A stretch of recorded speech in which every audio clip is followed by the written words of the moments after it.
4 है भाई साहब, ये गेट नंबर 4। आ जाइए आप। एक्सक्यूज मी जी, एक्सक्यूज मी। तो गेट नंबर 4 के बाहर है जो लगातार अपनी मांगों को लेकर है जो ये बैठे हुए हैं, और इनका कहना है जब तक ये मांग है जो लिखित रूप में है, जो रूलिंग पार्टी ने मान लिया और लिखित रूप में नहीं आती है, तब तक है जो ये धरने पर है बैठे रहेंगे। तो तमाम यहाँ पर स्टूडेंट्स है, लड़कियां, उनसे भी बात करेंगे हम। नमस्कार जी। नमस्कार भैया। बैठ सकते हैं? बैठ सकते हैं। किस तरह की आजादी चाहिए? हम तो कल देख रहे थे आप लोग नारे लगा रहे थे, आजादी आजादी हमें चाहिए आजादी। आजादी इसी नष्ट में पड़ रहे हैं, बच्चों के ऊपर ऐसे लाठीचार्ज हो रहा है, ऐसे तो फिर मार ही देंगे कल को, तो ये ऐसे मार। लाठीचार्ज हुआ कल? लाठीचार्ज कल नहीं हुआ, पहले जो हुआ था जो हमारे 10 तारीख को। अच्छा, कल कुछ हुआ हॉस्टल के अंदर, लड़कियों के हॉस्टल के अंदर कुछ हुआ है, बताएंगे जरा? थोड़ा बंद कर दीजिए यार। जबरदस्ती पास बनवाए जा रहे हैं, उनके ऊपर लेफ्ट लिखा जा रहा है बच्चों के, और बच्चों के मेस का खाना बंद कर दिया गया है और पीने का पानी बंद कर दिया गया है उनका। जी, आप हॉस्टल में थे? हाँ जी। भाई साहब थोड़ा बंद कर दीजिए। इधर आ जाइए, आप इधर आ जाइए, इधर से ले लीजिए फोन। आप हॉस्टल में थे? हाँ जी। आपका शुभ नाम? नाम नहीं बता सकते, वरना हमें टारगेट किया जाएगा फिर बाद में। अब ये भी डर बना हुआ है। हाँ, इसलिए तो फेस कवर करके बैठे हैं। ये लोकतंत्र में आजादी, आप अपनी बात रख सकते हैं, लेकिन आपको डर है। हमें टारगेट किया जा रहा है, हम फेस इसलिए कवर कर करके बैठते हैं। देख सकते हैं आप, ये लोकतंत्र है हमारे भारत का, जिसमें आजादी होती है, कॉन्स्टिट्यूशनल राइट होते हैं कि अपनी समस्याओं को रखे, लेकिन बेटी बचाओ बेटी पढ़ाओ के जो नारे इस देश में लगाए जाते हैं, बेटियों को अपनी बात रखने के लिए अपने चेहरों को कवर करना पड़ रहा है। कोई ना, हम ऐसे बात कर ले रहे। क्या हुआ था कल हॉस्टल में? कल हॉस्टल में क्या हुआ, हम यहाँ से गए थे, हमारे ऊपर परसों ही प्रेशर बनाया गया कि तुम यहाँ से जाओ। अपने हमारे ये होता है नाइट पास लेके जाती है जब लड़कियां घर से जाती हैं, उसे पेरेंट्स की साइन वगैरह करवा के लाती है घर से। तो अब जब हम जाना चाहते हैं तभी हम पास बनवाएंगे। मैम हमारे ऊपर प्रेशराइज कर रहे हैं कि तुम पास बनवाओ। क्यों बनवाए जब हम जाना ही नहीं चाहते? सरकार ने हमसे 5 दिन का टाइम मांगा है, तो हमें भी 5 दिन का टाइम मिलना चाहिए। कल मैम ने कहा कि तुम पास बनाओ, अदरवाइज तुम पे फाइन लगेगा। क्यों लगेगा फाइन? हम कुछ गलत कर रहे हैं तो हमारे ऊपर फाइन लगवाओ। हमारा खाना बंद कर दिया, कुछ हॉस्टल में पानी बंद कर दिया, फर्स्ट ईयर की लड़की को चक्कर आ गया, मैम ने गेट तक नहीं खोले, वो एम्बुलेंस तक नहीं बुलाई।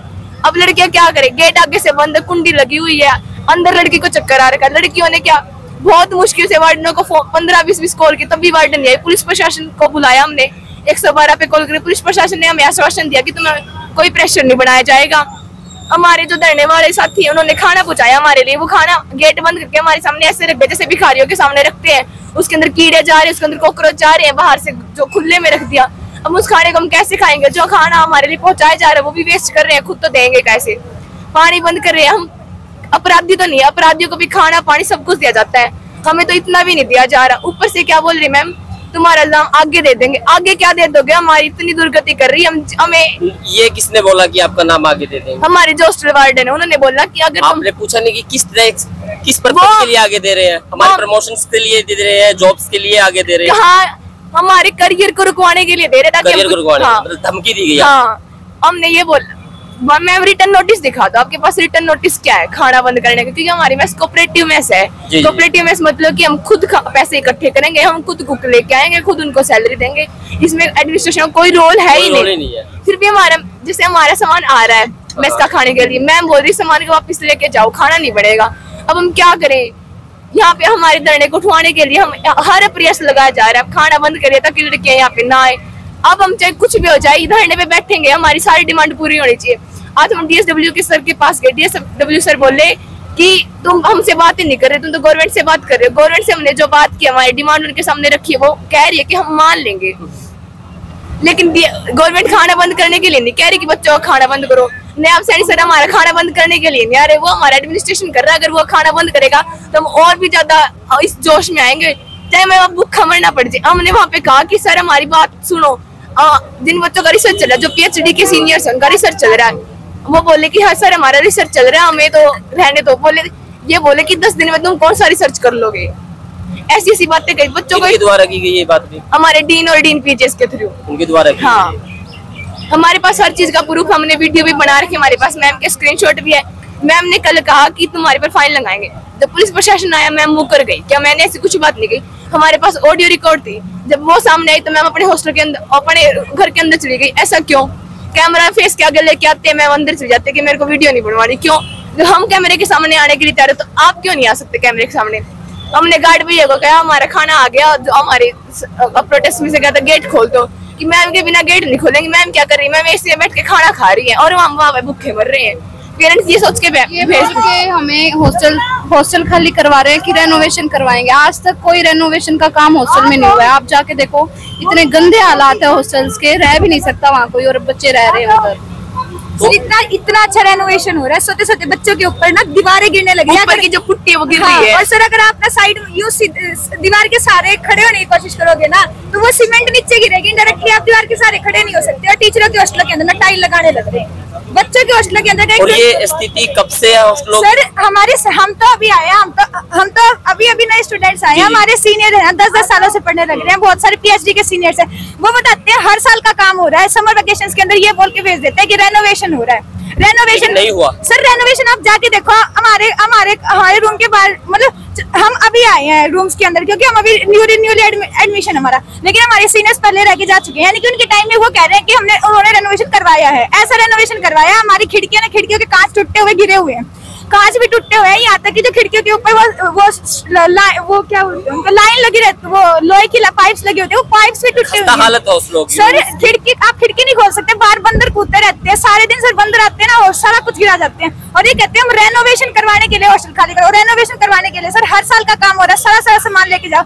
सर आसान बात है क्या, कोई इतनी दूर रहता है, कोई चंडीगढ़ से यहाँ पे पढ़ने आ रहा है, वो हर साल का काम हो रहा है। समर में कह देते हैं, समर वेकेशन के टाइम पे कहते हैं रेनोवेशन करवाएंगे, सारा सामान लेके जाओ, अपनी बाल्टी गद्दे। और सर अभी तो हमारे एग्जाम भी नहीं हुए हैं, तो हम ना बार रिक्वेस्ट करें कि हमारे एग्जाम नहीं हुए सर, हमारे अभी स्ट्राइक के कारण हमारे 5 एग्जाम भी नहीं हुए हैं, और एडमिनिस्ट्रेशन से इनने कहा था कि तुम्हारे 5 एग्जाम रीशेड्यूल होंगे। तो हम ना बार एडमिनिस्ट्रेशन से रिक्वेस्ट करें, जब तक वो रीशेड्यूलिंग की डेट नहीं आती तब तक हमें हॉस्टल में रहने दिया जाए, क्योंकि हम बार नहीं आएंगे। सर हम वार्डन मैम यूँ कह रहे हैं कि एक बैग लेके आ जाए। सर हम एक बैग में कपड़े भी लाएंगे, हमारे बर्तन भी लाएंगे, हमारी बाल्टी और टब भी लेके आएंगे, क्योंकि सर 5 एग्जाम 5 दिन में तो होंगे नहीं, बीच में छुट्टियां भी मिलेंगी, यानी कि 10 दिन के लिए हम एक बैग में अपना सारा सामान ले आए। हम सिर्फ इतनी रिक्वेस्ट करें, जब तक हमारे एग्जाम रीशेड्यूल हो जाए तो कम से कम तब तक तो हमें हॉस्टल में रहने दें। सर हॉस्टल से निकालने के लिए इतना प्रेशर, हमारे पर्सनली बच्चों को बुला के पास फिल करवा रहे हैं, और पास फिल कराते वक्त भी ये धमकियां दे रहे हैं, क्यों नहीं फिल करने आए? जब हम जा ही नहीं रहे, हम क्यों फिल करें? सर नेक्स्ट डे की लीव जबरदस्ती लगा रहे हैं, हम अगले दिन फिर जाते हैं कि मैम हमारी प्रेजेंट लगा दो, मैंने लीव लगाई थी, तुम गए नहीं अभी तक। ये धमकियां दे रहे, पर्सनली बुला के दे रहे हैं। आपको जो भेजने की प्रक्रिया ये करवा रहे हैं, क्या लगता है क्यों करवा रहे हैं? सर स्ट्राइक हमारी जो स्ट्राइक है ना, इसमें बॉयज और गर्ल्स दोनों का कंट्रीब्यूशन है, 50-50% सब कंट्रीब्यूट करें, और गर्ल्स की स्ट्रेंथ ही हमारी स्ट्राइक को आज यहाँ तक लेके आ चुकी है। प्रशासन इतना तो बोल रहा है कि वो डिमांड मानेगा, लेकिन रिटर्न में नहीं दे रहा। तो पूरी कोशिश की जा रही है कि अगर गर्ल्स को हॉस्टल से निकाल दें, गर्ल्स के पास रहने की जगह नहीं होगी, तो ज्यादातर गर्ल्स कोशिश करेंगी घर माता पिता का प्रेशर आएगा। वही तो सर, मतलब अभी तक पेरेंट्स सारे समर्थन में है। क्यों समर्थन है? गलत तो हो रहा है, और फिर हमारे पास हॉस्टल भी रह रहा है, यानी हमें कोई प्रॉब्लम भी नहीं आ रही, तो सारे थन में है। अब हॉस्टलों से कोशिश कर रहे हैं कि अभी तक तो सिर्फ एडमिनिस्ट्रेशन का प्रेशर आया था, अब कोशिश कर रहे हैं पेरेंट्स से प्रेशर बनाए कि घर आ जाओ वापस। अभी आया से किसी तरह का प्रेशर पेरेंट्स की तरफ से? अगर आप ये बताओ, आपकी मेरे घर पे कॉल जाएगा, मेरे पेरेंट्स को ये बोलेंगे हमने हॉस्टल खाली कर दिया, आप अपनी बेटी को लेके जाओ, अदरवाइज उसको रोड पे रहना पड़ेगा। कौन पेरेंट्स यहाँ पे छोड़ने के लिए राजी होगा? आप ये बताओ। फील करेगा पिता अपनी ये तो करेगा, क्योंकि लड़की की सेफ्टी बहुत जरूरी है। अब हम यहाँ पे भी नहीं रुक सकते रात को, क्योंकि हमारे सीनियर्स कितनी अरेंजमेंट करेंगे, कितनी दिक्कत होती है लड़कियों को कहीं पे रखने के लिए। वार्डन हमें इतने गंदे तरीके से कह रही कि तुम जाओ। कल लड़कियां भी रिकॉर्डिंग कर रही थी, मैम ने ऐसे झटका मारा फोन के ऊपर। क्यों? देखिए हमने वो देखी वीडियो, कितने गंदे तरह से किया मैम ने, और ऊपर से इतने ऐसे आंखें निकाल के आती है जब कैमरा नहीं होता, जब कैमरा आता है जब एकदम कैमरे पे झपटा मारती है। ये क्या बात हुई? हमें ये बोला कि तुम्हारे पेपर शेड्यूल करवा देंगे, ये चीज का हमें आश्वासन दे दिया गया। क्या आश्वासन दिया? हमारे जो यूपीजी के सीनियर्स है उनको सबको फेल कर दिया। हाँ, उनका रिजल्ट 6 महीने तक नहीं आता था, वो इन्होंने रिजल्ट 5 दिन में निकाल के सब बच्चों के F ग्रेड दे दिए। जो रिजल्ट 6 महीने नहीं आता था वो 5 दिन में निकाल दिया रिजल्ट। डेलीगेशन आया था सरकार का, 4 मंत्री आए थे, कैबिनेट मंत्री आए थे, तो बात नहीं बनी उनसे? उन्होंने हमें सिर्फ आश्वासन दिया, हमने रिटर्न में मांगा, अभी तक हमारे पास कोई रिटर्न में नहीं आया है। हमने सरकार को 5 दिन का समय दिया, या तो हमारी डिमांड पूरी हो, वरना 2 तारीख को हम कोई बड़ा एक्शन लेने के लिए तैयार है। हाँ। अभी 2 दिन पहले भी खबरें उड़ी थी कि समझौता हो चुका है। यही तो बात है, वो समझौता इसलिए था क्योंकि वो आश्वासन दे रहे थे, हमें इतनी पॉलिटिक्स नहीं आती। सर वो एक मीटिंग में जो बातें होती है वो एक नॉर्मल पेपर पे हम लिखते हैं कि हम हमारी सारी, वो एक मीटिंग मीट थी। सिर्फ वो मीटिंग मीट को इतनी पॉलिटिक्स के, मतलब हमारे साथ ऐसा कर रहे हैं, एक सिर्फ मीटिंग मीट के सारे पॉइंट्स को यूँ कह रहे हैं कि तुम्हारी डिमांड्स फुलफिल कर दी गई, और ये बोलते हैं तुम ना प्रेस कॉन्फ्रेंस में ये कह दो कि तुम्हारी डिमांड पूरी हो चुकी है, फिर हम एक एक करके ना तुम्हें सारे नोटिस दे देंगे जो उस पेपर पे है, जबकि वो सिर्फ एक मीटिंग मीट है। हमारी एक भी डिमांड पूरी नहीं हुई है, एक भी डिमांड रिटर्न में कोई नोटिस नहीं आया है। फोकस कर लो भाई इधर। हमारा सिर्फ एक लेटर आया था कि DSW हमारा चेंज कर दिया गया। DSW जो कॉलेज ऑफ एग्रीकल्चर का डीन था वो बना दिया गया। आज हम वहाँ पे गए, DSW सर खुद उसी ऑफिस में बैठे हैं जहाँ पे वो पहले बैठते थे। तो क्या डिमांड हमारी पूरी हुई है? हमारी तो कुछ भी डिमांड नहीं। एक नोटिस भी फेक ही निकला सर। हमारे DSW आते हैं हमारे सामने, हम वहाँ पे आज उनके पास हॉस्टल स्टे की रिक्वेस्ट के लिए सारे बच्चे वहाँ पर इकट्ठा हुए थे DSW ऑफिस के सामने। DSW कार में आते हैं और अंदर जाके बैठ जाते हैं, फिर पुलिस आती है, पुलिस डंडे लेके आते हैं, यानी कि हम वहाँ पर भी उनके साथ ना हमने वो वीडियो बना रखी है जो पुलिस डंडे लेके आ रहे हैं। हम वहाँ पे सिर्फ DSW से हॉस्टल स्टे और मेस ओपन की रिक्वेस्ट करने के लिए गए हुए थे, बच्चे इकट्ठा होने के लिए। वहाँ पर भी वो पुलिस को डंडे लेके बुलाते हैं हमारे सामने, मतलब वहाँ पर भी उनके साथ गुंडागर्दी। पुलिस कह रही है कि हम कुछ नहीं कर सकते, नहीं पुलिस कुछ भी कर रही, वो कह रही कि हम कुछ नहीं कर सकते, तुम्हारा निजी मामला है। ना ही हमें अंदर जाने दे रहे कि हम DSW के ऑफिस में जाके बात कर सके। चाहे तो आप बिल्कुल भी बीच में ना हो, अगर बीच में आ रहे तो कुछ समझौता करवा के जाओ यहाँ से, फिर या फिर बिल्कुल भी आने की। DSW का सीधा सीधा मतलब होता है डायरेक्टरेट ऑफ स्टूडेंट वेलफेयर। वो हमसे मिल ही नहीं रहा है, वो स्टूडेंट की बात नहीं सुन रहे, तो वो उस पद पे किस लिए है? वेलफेयर का भूखा मारा जा रहा है। आप ये बताओ, अगर कल किसी लड़की को कुछ हो गया, भूख की वजह से उसको चक्कर आ गया, उसके पास कोई भी ना हो, वो उसकी ना जाने कुछ गलत हो गया, तो उसका जिम्मेवार कौन होगा? ये तो साफ साफ कह रहे कि तुम्हारी कमेटी होगी। हमारी कमेटी कहाँ तक जिम्मेवारी लेगी? हमारी कमेटी जब जिम्मेवारी लेने को तैयार है, जब ये रिटर्न में देते, अगर ये आज रिटर्न में देते तो हमारी कमेटी हर चीज की। अब कितनी बार आपकी तरफ से भी डेलीगेशन जो उधर गया बातचीत करने के लिए, कितनी बार ये बातचीत हुई है? 4 बार हो चुकी है और नाकाम रही है। लास्ट में उन्होंने आश्वासन दे दिया था कि तुम्हारी 7 डिमांडें ऐसे कैसे पूरी हो जाएंगी।